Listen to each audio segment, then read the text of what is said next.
एक अल्लाह वाली ने अल्लाह से कहा, या अल्लाह तुझे मुझसे मोहब्बत रखने की कसम।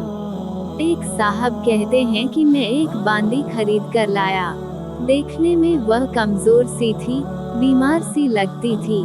सारा दिन उसने घर के काम किए और इशा की नमाज के बाद मुझसे पूछने लगी, कोई और काम भी मेरे जिम्मे है? ये सुनते ही मैंने कहा, नहीं, अब कोई काम नहीं है, जाओ अब आराम कर लो।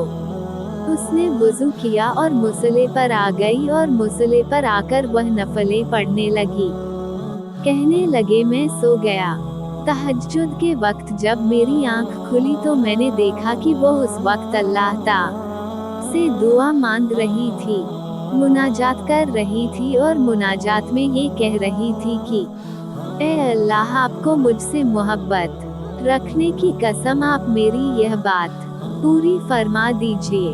कहते हैं कि जब मैंने ये सुना कि ए अल्लाह, आपको मुझसे मोहब्बत रखने की कसम, तो मैंने उसको टोका और कहा, ए लड़की, यह न कह कि ए अल्लाह, आपको जो मुझसे मोहब्बत है उस मोहब्बत रखने की कसम, बल्कि यूं कह कि ए अल्लाह, मुझे आपसे मोहब्बत रखने की कसम। फरमाते हैं कि जब उसने ये सुना तो नाराज होने लग गई, बिगड़ गई और कहने लगी, मेरे मालिक, बात यह है कि अगर अल्लाह रब्बुल इज्जत को मुझसे मोहब्बत न होती तो यूं वह मुझको मुसल्ले पर न बिठाता और आपको सारी रात मीठी नींद न सुलाता।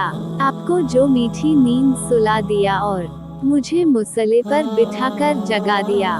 मेरे साथ कोई ताल्लुक तो है कि मुझे जगाया हुआ है।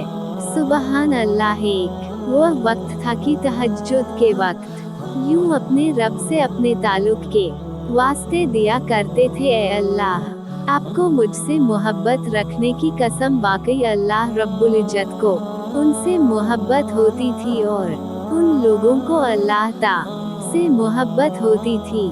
प्यारे दोस्तों, अगर आप लोगों को हमारी ये पोस्ट पसंद आई हो और अगर आपको इस पोस्ट से कुछ इल्म हासिल हुआ हो तो नीचे दिए गए सब्सक्राइब बटन को दबा के बराए मेहरबानी